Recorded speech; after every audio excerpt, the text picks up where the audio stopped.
more than anything, the guy coming through the neutral zone with the puck, you need him to make a good decision. Putting the puck to the middle of the ice for a turnover, turning it over himself. They've got to be committed to making sure that they make the right decision, again, to eliminate turnovers. So if you get the puck wide with speed and you do get stood up, you've got to put it behind them. If you can chip to support or chip to your player driving through, that would be a great option for me where you can maintain possession. If we were to chip this puck in, every time possible for me, I want it to go behind the net. Once that happens, I want to change sides and I want to come away from where the puck was, not have F2 spin back behind the net and take it back to where all the defenders are. And we'll get to that in a second here. Make the right read, smart decision, don't force a play to the middle. Chip to middle lane drive, driving through and look to maintain possession. A hard rim is an option. If there's no center lane drive, you can rim to possession. So a lot of times we would rim from the left winger to the right winger, and he would get pressure. My goal at that point would be to bump it right back around, coming out the other side, back to the left winger. Because wherever the puck goes in the defensive zone into a corner, 5 defenders are going to go. So I don't want to play on that side of the ice. I want to play back over on this side of the ice. So even if it's a rim around, I want to rim it back around the other way. So this is a good decision.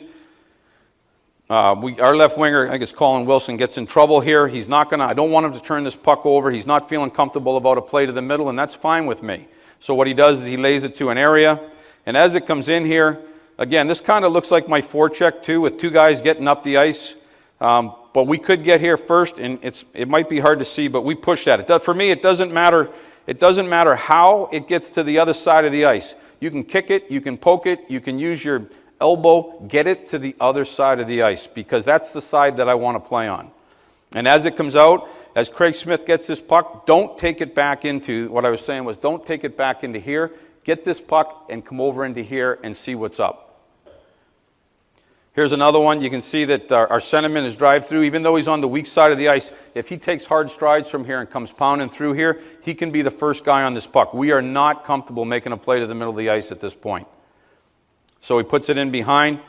Objective, get it to the other side of the ice as soon as possible. As it comes out the other side, get away from that, get away from this guy and bring it this guy.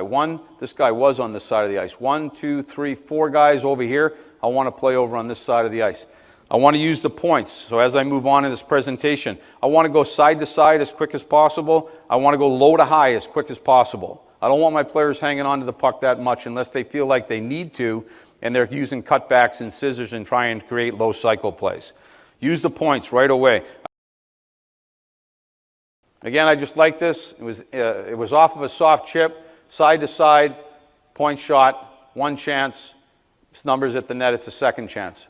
This is a self chip, which for me is the same thing. Again, I want 2 guys up the ice hard. And you can see at this point here that our third forward ends up staying high, but we're in that forechecking position again. We change sides, we bring it out, and then immediately, again, this is the forward here that has an opportunity to cover our defenseman, but everything takes it back in. Get it out right away.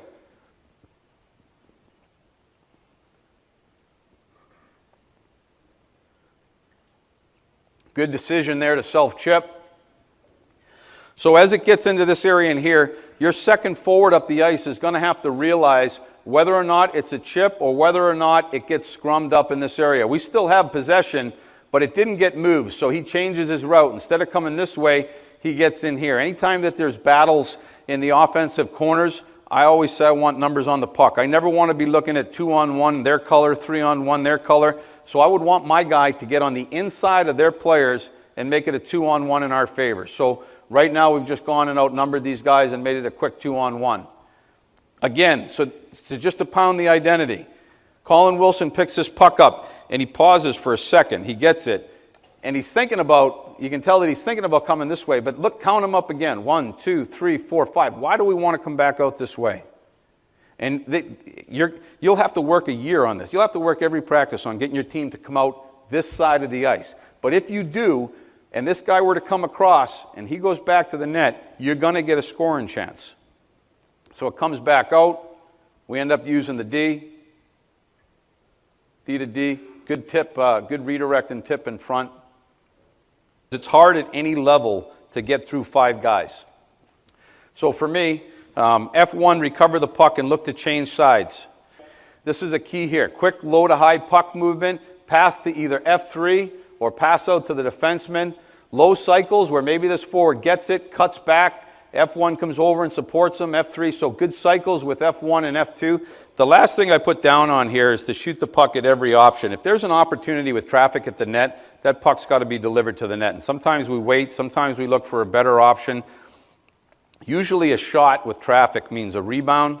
It means possession back in your hands. It means a second opportunity or a third opportunity and continued offense at the goal. Look for screens, tips, rebounds because of those will enhance your opportunities for success in the offensive zone. So these are just a couple clips here. So this is all offensive zone play. We're now in the zone. We've entered. We're down in there. What's your plan? What's your identity? What are you working on in practice? So right away, Paul Gostad has nothing. He's looking at the fans. We've established a net front position here, but there's not really a play to be made. I want to get it over to here as quick as possible. He knows this. It puts in their mind to use the back of the net whenever they're in trouble. So he uses the back of the net here. We know to come out, and without even thinking about it, I circled Patrick Kane here because he's in good defensive position, but there's not a chance that he can keep this puck from going to the point. So we get it out right away. We move it. We use D to D. Sorry. We use D to D movement. And again, we get a really good high-low screen in front. We take the goaltender's eyes. We get a push at the net. You can see here that we're losing possession. There's not a lot that we can do here. We know where the puck's going. It ends up coming back behind. And right away, without even looking, I mean, it was quick. There is no thinking about what to do with it. We get it. We get back to the front of the net. And again, the traffic, you have to harp all the time. Guys don't necessarily want to go and get cross-checked and get into this blue area here, but this is the area that makes the difference. So continually work on it in practice. But you can see both guys. I love the fact that he didn't stand here. He worked to get back and take the goalie's eyes. He can't see the puck. We get a push from the secondary guy on the outside, and it ends up hitting a stick. If there isn't anything, if you do use your defenseman and there's nothing there, it goes back behind the net. And if you drill it in with your team enough, we'll know that this puck, he doesn't have anything. If it's going this way, it's getting to this puck post back in here by the nationwide. We'll try to pick it up and come back the other way. And again, just F3 moving from side to side, getting over there, putting yourself in a position, getting it to him, back to the front of the net. It's a good look there. Again, there's nothing going on, so we were already knowing that it was going behind the net. Right here, you can see Mike, he cheats in behind, out the other side, and then a quick hit to F3. Again, nothing from our defenseman. Gostad goes behind. He tries the wrap, doesn't get it, but it goes to Salamaki, and he gets 2 chances off of it. What I like in this play here is that there's absolutely nothing for us to do. And again, I just call it living to fight another day. Keep possession, stay in the offensive zone, but don't just throw the puck away. Don't give it to the opposition. So we get this puck in this area here. There's nothing. We know it's going behind the net. We come out. So we went from a situation on the wall where we had absolutely nothing and a game plan to get it to here. Fisher's able to come out the other side and put that puck at the net for a good scoring opportunity. It's going to happen a lot where the puck's you're going to look in this situation right in here, right? You've been using your players to try and generate offense. You have to pound home the message again about the numbers. Don't let them be 3-on-1 on you. Don't let them have that advantage. Take your second man and put him on the inside. Have him work to get there. Send him into the battle as quick as he can and take a 3-on-1 and turn it into a 2-on-1 in your favor. I like the strides by our high forward here. He just gets in there right away. He sees that it's a 3-on-1. His strides are hard, and he makes it a 2-on-1 in our favor, and he goes in and turns over a puck, and we maintain possession. Once you're in motion, I think that we're into some of the D cycles here. Once you get your team in motion, and we're moving now, F3 has the green light to generate offense. Get going. Make something happen. Find it. So he decides to go down the wall. We don't give it to him at that point, okay? So if we allow our forwards to pass the puck to the D whenever there's an area, but we have a mark on the ice at the hash marks that says, okay, there was no pass. And as he starts to climb, this guy's starting to climb as well. So the pass to the D for me is not a good option. So we still need to generate offense at this point. When he hits the hash mark, it's a green light for this guy to go. So I'll show you some D down the wall cycles. So he gets this puck. It's an opportunity where we recognize it. He needs help. Our D goes, and that almost sneaks in there. It's a good shot with net front traffic. Out the weak side of the ice, hash mark, D down the wall. We do drop it there. We drop it to the outside because it's a safer place. Come around the other side and get a quick scoring chance. That almost went in. Good decision by our D-man here. There's nothing going on, so he ends up putting it down behind the net. He can't get it through.